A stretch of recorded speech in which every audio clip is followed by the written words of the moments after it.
underdogs. Ayy, the underdog, you gotta respect it. Taking the competition, yeah, challenge accepted. So motivated, and I'm all about my biz. You can say that you hustle if you don't know what hustle is. Used to be a lone wolf, that's facts. But then I stepped it up when I joined the wolf pack. Keep everything fair, nah, we don't ever cheat. You gotta stand for something, cause the world is a beast, yeah. Where my underdogs at? Everybody's welcome to join the wolf pack. Come on, where my underdogs at? Everybody's welcome to join the wolf pack.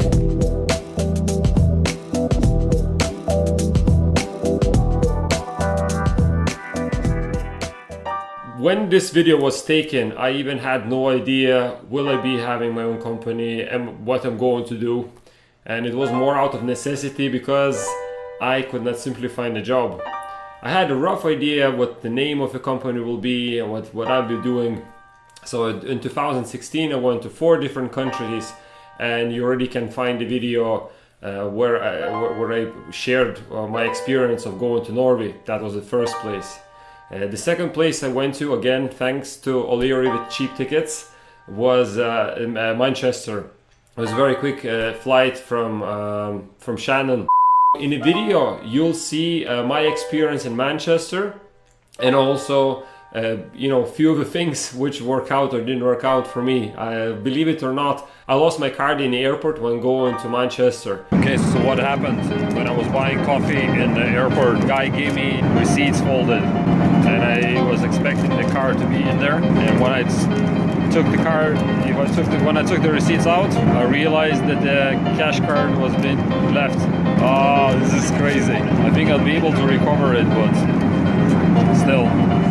A bit annoying. Basically, I called to the airport lost and found, and we are looking now. Card is lost. There's no way to find it. It is very difficult to get your money from your own current account, but it's easier to increase your credit on a credit card. How come in the current day you cannot get money which you want, which you own, because you're in another country? I think that's a little bit stupid.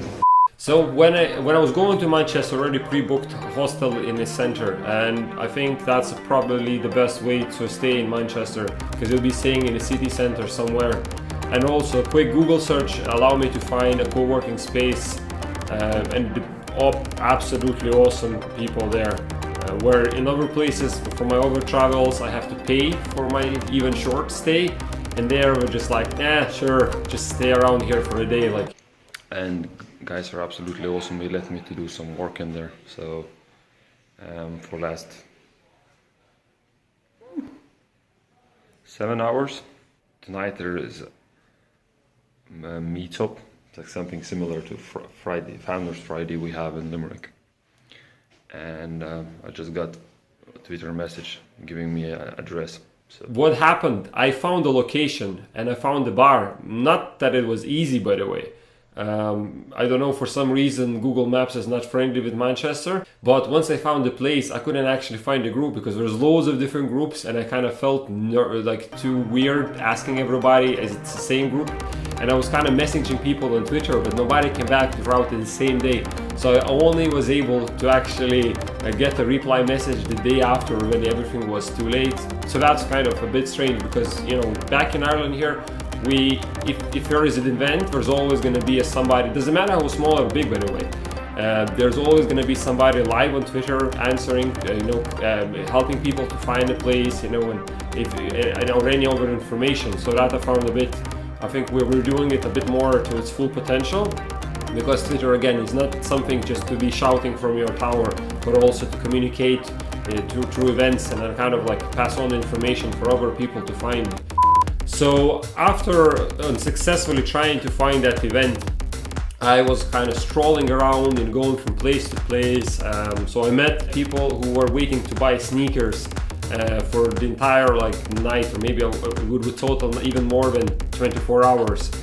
Just to buy them, and that was interesting because all of them had different reasons for it. One of the guy I was talking to, he's unemployed, and one of the ways he can give back to his son is to buy him sneakers which you could not get otherwise, and I found it really touching. And there was one lady in the group as well, so sneaker geeks kind of don't limit to males anymore, and it's nice to see. And kind of like in Ireland, everybody loves pennies, and as soon as I said that I'm wearing pennies jeans, pennies clothes, and imagine I'm talking to sneaker geeks, I basically lost my all credibility.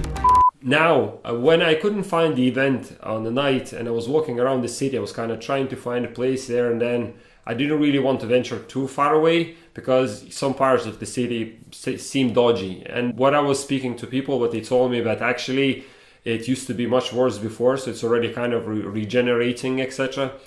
But by accident, I heard the probably best live dance music performance in a pub. It's the video done poorly with the phone does not do the justice, because it was absolutely awesome. And another thing is to see live performance when people play with instruments, and some of them are electronic instruments, some of them are actual instruments you would find in an orchestra as well. It was absolutely brilliant. So it was like a nice cherry top for the evening before the next day started.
Okay, so today is day 3. Day 2 was kind of interesting.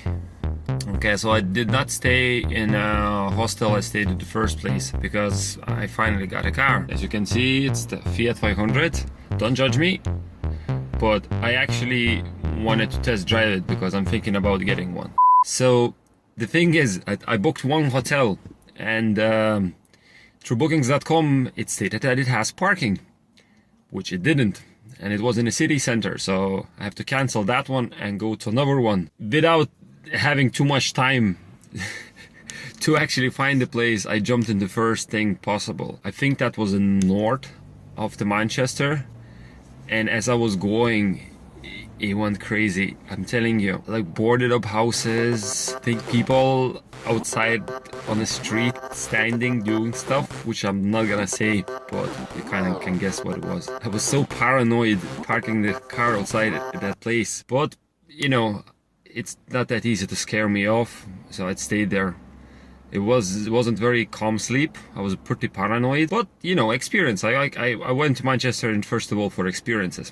I actually met a guy who used to work who used to market tobacco. Many would say that tobacco is not a kind of favorable product. Everybody who works in the industry understands what kind of financial power and what sort of budgets would you have if you worked back in the day before it was prohibited to advertise cigarettes. I wanted to meet somebody else within the marketing industry, make a possible connection, and even though I could not get it to my usual route because I was late to collect the place, because I went to north side, a dangerous area in which I stayed, which I was very hesitant to. To be honest, like as I said, it's not that easy to scare me, but that place a little bit did. But so far I can tell you guys, I like it because it's different. You can do most of the things you can do in Spain, and it's just a 1 hour flight to Manchester, and like another I don't know, hour less from the airport. Okay, so now I am in Blackpool. Lads, I don't make this up. When I got there, it was a Blackpool pride. It's kind of my liking of Trashy. You can see that it was a great city back in the day, but by sheer number of homeless people asking on the street, rundown buildings, etc., you can see that city seen better days. However, that does not stop everyone living like fully. There was loads of events, and not necessarily to do with the pride. People were kind of maintaining like the dance shows, exhibitions, etc., and also attraction parks. Other thing is kind of like when I was walking around, I was trying to observe like what do marketers do there, in not necessarily, as I said, in the big things, like maybe not big companies, etc., but like somebody local. So what I found, it was the best example I found was a bar slash nightclub had a membership system within their bar. So for example, if they have people coming in for a holiday for a few days, if you create a membership card, you pay so much less in comparison to a non-member. And also, they also ran a lot of advertisings in screens everywhere in the bar, teaching customers about what drinks can you actually buy. And that's really good because first of all, when you're sitting there, that name flashes and maybe you will decide you actually want to try that particular thing. And number two, it creates a special language, same like Starbucks do. They call all their drinks differently. And the number three, that sometimes people want to order but they don't know what to order. And it's good to educate those customers how to order those fancy things so they don't look stupid when they're asking at the bar. So I think that was probably the best part about it, you know, like with seeing like how well managed a big chain bar does and how they actually make the money making machine out of the very kind of retail-like behaviors. So before going to this trip, I actually met one of the Limerick filmmakers, Jay Redden, and he's, you know, won awards and everything. Is quite good, and I know him, like I met him a few times for years. I have no idea how to do this thing. Like everything is kind of going, you know, I'm trying to figure it out myself as I go. So I just went to him like for ideas. What could I do? He said to me like, you know, wouldn't it be funny if you go and ask people on the street something they don't know answer to? And I kind of get, yeah, actually there's, you know, very kind of good idea to do that. And now being a marketer, I decided to ask something that would maybe help me to test out some of my ideas. You know, before I even started company, I already had a name in my head. So the company name was Too Fair Info.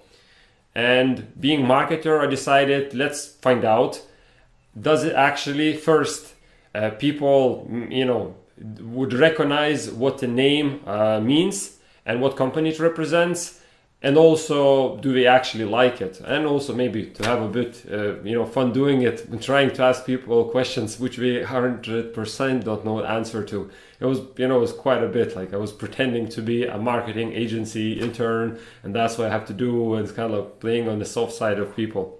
But anyway, I enjoyed watching it. Hi, did you ever heard name of Too Fair Info? No. And if you hear that, what do you think that brand would represent? What it could be? No idea. No idea. Did you hear the name of Too Fair Info? No. And if what you would think it could be? Too Fair Info? Too Fair Info. Did you ever heard name of Too Fair Info? No. And what do you think name could represent?